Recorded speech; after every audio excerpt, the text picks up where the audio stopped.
nekkuñu de fay nañ ñu dama bëgg mu clair parce que dafa am benn journaliste bu ma posé sànq ni xaw ma lan yat fii amul ko yat dal sunu affaire bi bu ko kenn wute buzz ku am sa spectacle booy def wala dara bëgg ko jaay xam nga léegi da ngay gis sax nit ku xëy ni dañ ma agressé pour wut buzz ñun wutuñu buzz toppatawuñu ay affaire u buzz dafa am lu ñu metti ci kër gi nga xam ne ñun fi lañ bokk ñu kaas ko yàlla dogal ministre bi wooñu bi ñu demee foofu na mu jeexee neexul kenn mais grand bi tey ji li tax tey ji ma koy féliciter di ko encourager dafa am grandeur mooy ñun bañ fa nekkee ay saagante sax am na fa ay nit jàppante fa ba nar a xeex mais bañ fa jógee même pas une heure de temps dafa jël téléphone am taal otoom te moom moo ñu mag mënoon nañu woo ñu dem wuy ji ko mais dafa ñëw ba ci ñun toog ku nekk mu laaj la lan moo la naqari ba mu ñëwee sama kër mu ngi taxaw nii Sénégal yëpp duñu seetaan dama ne ko grand mu naa ma ne ko kër doo xeeb sax ganaar ga fa nekk bu fekkee ni ñun dañu am lu ñu metti ñu koy kaas nii nga def nii boo ko teeloon def du am problème mu ne ma nekkuma fa woon comprendre la mais bu fi nekkul am na ñeneen ñu fi nekk ñoo xam ne waroon nañ ko def mu waxtaan ak ñun ñu trouver terrain d'entente mais malgré loolu ñun dañ ñu ko li nga xam ni moom la ñu nas bëgg ko def dañ koy def ba Sénégal yëpp xam ni def nañ ko tey jii wax nañ ko manque de communication moo am li nga xam ni moo metti artistes yi tey jii Sénégal ñëpp xam nañ ko ñoom nee nañ dinañ ko saafara alhamdulilah ñun ñëwuñu fii kër gi suñu kër la ñun ñoo koy defar bu ñu ko yàqee li ñu moom la ñu yàq bu ñu ko defaree li ñu moom la ñu war a defar force bi ñu am nii ba ñi nga xam ni peut-être dañu am rëy yaakaar ni ñun seen teranga lañ leen di xañ wala dañ leen di yàqal ñun yàqalu kenn dara man su ma neexoon ma tëdd sama kër barke Serigne Touba télé laa taxaw ñuy wax man su ma neexoon mën naa toog 1 an du ma woy te chaque jour su ma xëyee joxe dépense mais li may wax dama koy wax pour sama nawle yi nga xam ni amuñu baat mënuñu wax wala bu ñu amee baat tamit ay ragal lañu est-ce que comprendre la donc loolu la mais ñoo ngi jéggalu ñëpp di jéggal ñëpp di remercier nag la presse parce que tey jii fête de la musique bu amee promotion nii Sénégal mosu ko am te coowu Sodav bi moo tax tey jii ñëpp di wax fête de la musique grand bi nag ñu ngi koy remercier di ko féliciter ba pare di ko wax ni ko xam nga li mu def rafet na am nga sa njaboot ñu am problème nga ñëw waxtaan ak ñoom tey bu ñu fa jóge woon keroog ni ñu génnee ci ministre bi su continué woon heure bi fii tey jii mën a am ay lacrymogène la ñuy sànni wala dara mais tey jii ñun bañ fa jógee ba mu ñëwee seet si ñu ñi nekk ci région yeeg ñëpp dañu leen wax toog leen parce que ñun cellule nationale la mais dañu wax gaa yëpp ni leen toog leen grand bi ñëw na waxtaan ak ñun moom ñun xamoon na ni dina ñëw fii tey lii c'est important ñu ngi lay remercier di la ñaanal tamit xam nga parce que tamit projet bi ñuy wax Sodav moom moo ko initié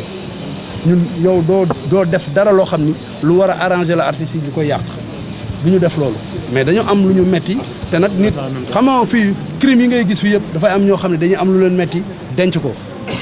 loolu moo koy indi mais bu la amee lu la metti nga exprimer ko ñun amuñu problème ak problème personnel amu fi muy Ngone Ndour muy moom Ngone man sama sœur la keroog bi ñu toggee devant le ministre nee naa ko bu la nit waxoon dara ci mbedd mi lu ma mën a faj man maay génn fajal ko sama bopp parce que ñëpp xam nañ ne man ak seen famille man Youssou sama xarit la mais amuñu problème ñun dafa am benn société bu fu nekk boo xam ni nii la tudd na muy doxee moo ñu neexul te tamit lu xewati fii ñu yëg ko grand bi wax na ko manque de kii rek communication la donc ñoo ngi remercier presse bi di remercier sénégalais yi et puis di ñaan gars yi di wax bonne fête. est-ce que mën ngeen dellu si ci kañ lañ leen fay ban at la toll ak ñaata fay. waaw non ñoom bi ñu fay ak léegi nii yàggul ça fait 2 mois ci la toll mais soo xoolee depuis Sodav transition bi mu def moo yàgg parce que ñoom bi ñu ñëwee toog nañ lu yàgg fayuñu gars yëpp toog noppi parce que ñun à l'unanimité bi ñuy proposé Sodav di ñu ko wax ñun ñëpp dañ ci kontaan ñun ñëpp dañ ci dox kontaan ci sawar ci mu taxaw bi Sodav taxawee ñu toog tamit di déglu toog nañ déglu lu yàgg ci biñ fi nekkee ba léegi boo xoolee carte répartition lañ fi def mais ñun kaasuñu le fait que ñoom carte répartition yi rek lañ fay tey ji yow bu fekkee da nga am sa œuvre nga indi ko fii protéger ko tey ji œuvre boobu su fekkee ni kenn jël na ko di ko utiliser mais lan moo tax ñuy wax droit d'auteur tey boo déposé fii sa benn morceau signé ko beneen nit bu ko woyee wala mu jël ko da ngay ñëw fii ngay ñëw kaas fii mooy suñu tribunal mooy suñu kër donc ñun comme sama classe gi man lu ma metti mooy y a une société de la place boo xam ne jël na sama musique utiliser ko pendant des années moom nag Sonatel xam nga Dalalton xam nga mais moom bi mu ñëwee seet suñu franchement dossier bi nee na ma jël naa ko en main te incha allah li nga ci bëgg di nga ko am loolu rek la merci. kii nag problème bu mag bi si feeñ mooy rek xëy na problème communication dégg ngeen am na ay artistes yu wax ne ba SODAV di def 2e assemblée générale bi yëguñu ko wante SODAV wax na depuis daaw que tous les derniers jeudis du mois de juin am na assemblée générale tous les derniers jeudis defe naa yéen sax di ngeen dimbali si loolu képp ku xamatul loolu xam ko ni ki tey mais am na artistes yu wax ne yëguñu ko merci xam loolu problème de communication la rek problème de communication du projet ak écarté man fekkee naa assemblée générale daaw bi y avait 1000 personnes donc ñu bari quand même yëg nañ ko am na tamit ñu ko yëgul suñu sañee à partir de maintenant ñëpp yëg ko problème de communication tamit am na si 1 milliard bi dégg nañu rek président Macky jox na 1 milliard bruit bi courir na gars yi de lekk nañu 1 milliard bi tey leer na nañ que si kanamu ministre bi leer na nañ que SODAV mosul recevoir milliard donc soo recevoir lu milliard nanga ko mun luubalee li troisième point bi nga xamee ne leer na nañ pour le moment que SODAV de sans les droits étrangers yi nga xamee ñu ngi ñëw li muy dugal si xaalis moo ëpp li BCA doon dugal li muy distribuer si xaalis moo ëpp li BCA doon dugal ñenn yi nag seen xaalis yokku na ñenn yi seen xaalis wàññeeku na affaire dynamisme répertoire yooyu yaa ngi si journal di nga gis journal buy vendre 10 000 exemplaires xam nga dem ba si yàgg mënatul jaayati 10 000 exemplaires dem ba si kanam muy jaay 20 000 exemplaires mais loolu la nëpp demee mais voilà yow sa journal su fekkee ne mënul dépasser 10 000 exemplaires am na ñoo xamee ne ñu ngi dépasser 30 000 exemplaires di uti 100 000 exemplaires loolu la ñuy wax le dynamisme d'un répertoire benn deuxième raison bi mooy numérique bi léegi numérique bi dafa changer musique bi yëpp xaalisu musique nekkatul si njaayum CD xaalisu musique bi droit d'auteur yu bari ñu ngi jógee si numérique bi dafa am artistes yu bari yoo xamee nekkuñu si plateforme numérique yi par contre artistes yi woy chants religieux yi ñenn ñu nekk Touba wala Tivaouane nekk si dalal toon yi yu Sonatel yi am nañu si am plus de 10 millions de droits d'auteur di woy alors que artistes yi nekk si taax bi ñuy wax artiste moderne entre guillemets ñu bari xamuñu ni muy fonctionner donc déficit de formation moo tax ministère de la culture jug na si loolu am na benn projet bu mu taxawal di ko war ko liggéey ak OMP yi pour former musiciens yi si loolu ñu comprendre révolution numérique bi xam ñu koy mun utiliser. fayeku 3 léegi benn la ñuy fayeku tout ça c'est-à-dire que y a une loi qui a été votée dañu war a respecter li nga xam ne moom la ñu war a fay acteurs culturels yi te loolu kan moo ko war a diriger c'est la SODAV. c'est une loi ku violer loi bi nguur gi da lay jësi ñun am nañu benn service juridique boo xam ne dañu leen di fay suñu salaire dañuy am salaire ku leen di fay mooy SODAV xaalis bi kan na xaalisu artistes yi la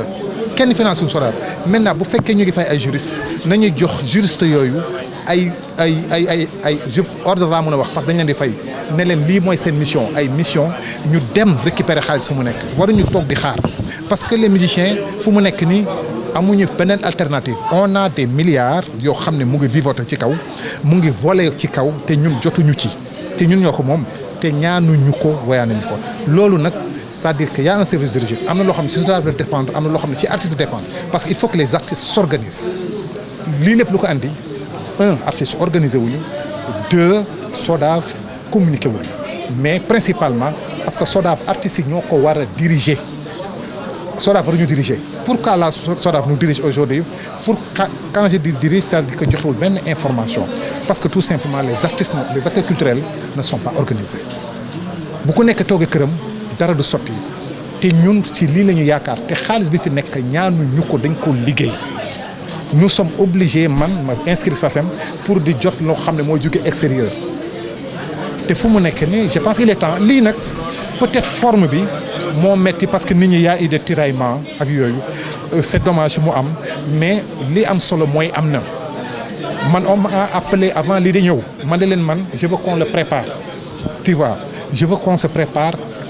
monter benn structure et je suis sur la formation de cette structure benn plateforme des acteurs culturels du Sénégal pour que nit ñi am fu ñu waxtaanee